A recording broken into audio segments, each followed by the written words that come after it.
All right, everyone. We start off talking today about the differences between Trump and Kamala Harris. Number one, you can just say Trump and everyone knows who you're talking about, but if you say Harris, you have to add her first name. That's point number one. It's completely irrelevant. It's just something that I've noticed, actually. Even in the legacy media, the references frame is a little bit different. What we're being told by the legacy media, which is immediately wagon circled around Kamala, and she'll clearly be nominated. There are some people that are predicting she won't be nominee. She's already clinched the delegates. She's got the backing of the Clintons and the Obamas. The party has chosen who their nominee is going to be. What we're being told, and I predicted this, although it was so easily predictable that other commentators nailed this one too, the age question is now back on the table. Well, Trump is old and Kamala is young. She's in her 50s. She's not young. Again, I think that Gen Z voters will see in her their mother, not necessarily someone that a younger voter may want to vote for, whereas Trump is now the crazy grandfather, actually. I would note that none of these outlets brought up the age issue when Biden was the presumptive nominee, and he was, because he was the incumbent, also 4 years older than Donald Trump, or 5, somewhere around there. And so they didn't dare to bring that up until Joe Biden decided to drop. Then all of a sudden it was okay to discuss the issue. We're being told that it's about age, and Kamala represents, like, she's hip, and this is progress, passing the torch and all this bullshit. And Trump represents the outmoded way of doing things. I actually believe the opposite. Kamala Harris's actual ideology is a throwback to the ancient past, and it doesn't work, ignoring the border, et cetera, et cetera, et cetera, whereas Trump represents something that is actually physically new. While it is itself a reset, a throwback, it's to a better time period in American history. What Kamala wants to do is take us back to the Great Recession era. Trump wants to take us back actually further. In that sense, the liberals are technically correct. But it was to a period in which the United States was functioning at a different level than it currently is. By the way, I would say they both took shots. It's just Trump got literally shot, and Kamala was taking shots in her face, but it was from Willie Brown. So, there's a difference as well. Kamala Harris has not yet fleshed out a platform. If anything, I can complain that Trump has fleshed his out a little bit too much. That is, that he's put out so many individual Agenda 47 or possibly 48 videos and things like that, and you almost get lost in the forest for the trees. It's a very complex platform, actually. Unlike in 2016, when it was mostly buzz terms and tweets, Donald Trump has actually distinguished himself as being very explanatory with regards to, this is specifically what I want to do. This is specifically how I want to do it, etc., etc. But there are hundreds of planks on the platform. With Kamala, we can infer what the platform will be, but there hasn't been a whole lot of fleshing out. The assumption is it's basically, okay, this is Joe Biden, but younger, female, and BIPOC, basically. By the way, Elon Musk replicating a tweet earlier that you should definitely see on my timeline, where they do an AI Kamala Harris voice talking about her incompetence and things like that, and it was very, very funny. I have a feeling that her verbal mannerisms are not going to translate as well in a debate as Trump and his mannerisms. He tends to be this is another difference. Trump tends to be very non-linear, but when he's constrained by microphone cutoffs and sharp timetables, he performs fairly well. Even if Joe Biden had showed up and not been completely fucking out of his gourd on pills and shit at the debate, I think that Trump would have prevailed. That format backfired on the legacy media. Hell, I wouldn't be surprised if they changed it up. ABC all of a sudden comes out and says, well, we had these rules before, but now we've got a different nominee. And so we're going to let them ramble on or something, let Trump hang himself basically verbally.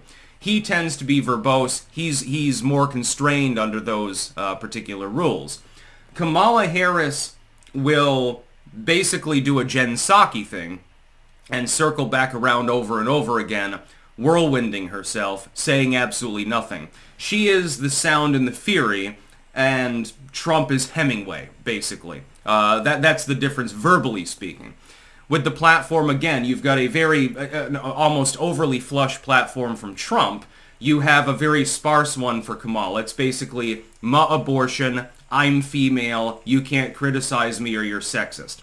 That's basically her platform. And by the way, I'm going to do everything that Joe Biden did. They're trying to circle wagons around the recent economic news as though 2.5% inflation is something to brag about at the moment, for example. Also, there's another difference. The legacy media, big tech, and all of these others, they love Kamala. She's an empty suit. She doesn't know what the fuck she's talking about half the time. They can influence her real easily. Trump is not. He's a very forceful individual. This is, I think, the thing that they hate the most about him. It's not even the overarching ideology, it's the fact that they can't influence him as easily. Kamala's not a billionaire who's spent her life being a cutthroat in the boardroom. So, it helps if you have somebody that you can casually influence. Oh my, you're doing such a great job, Mrs. President. And he's a proposal for some business deal or something like that. But the differences couldn't be more stark. If you believe in the right of the militia, you should probably vote Trump.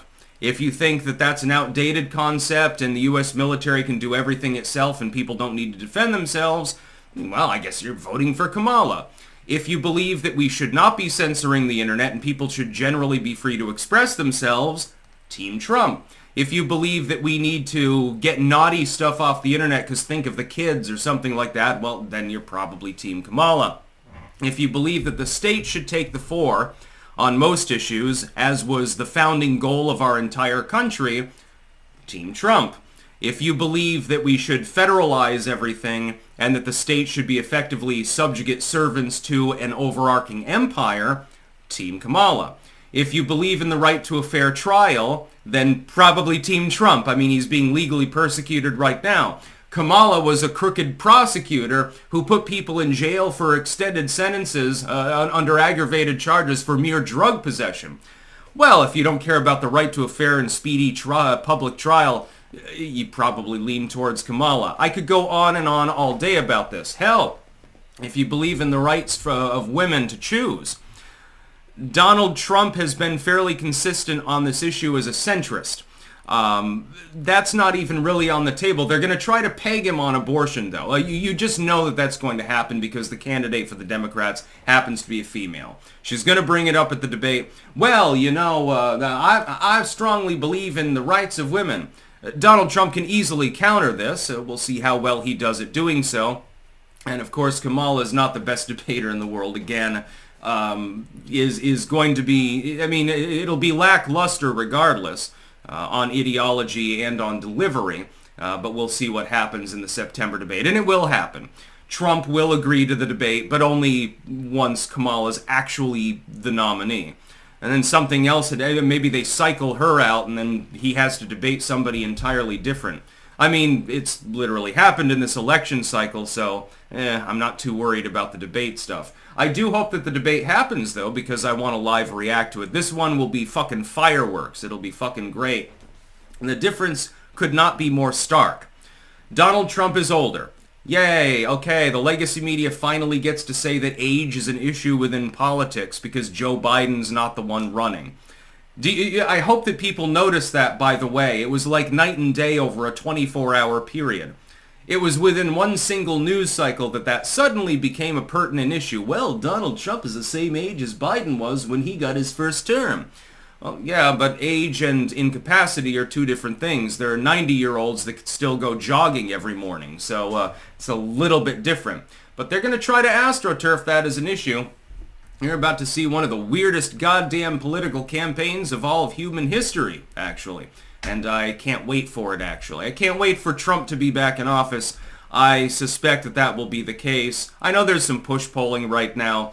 That's designed to blackpill you into non-action. To demoralize you. That's literally the only purpose it serves. That's about all. Peace out.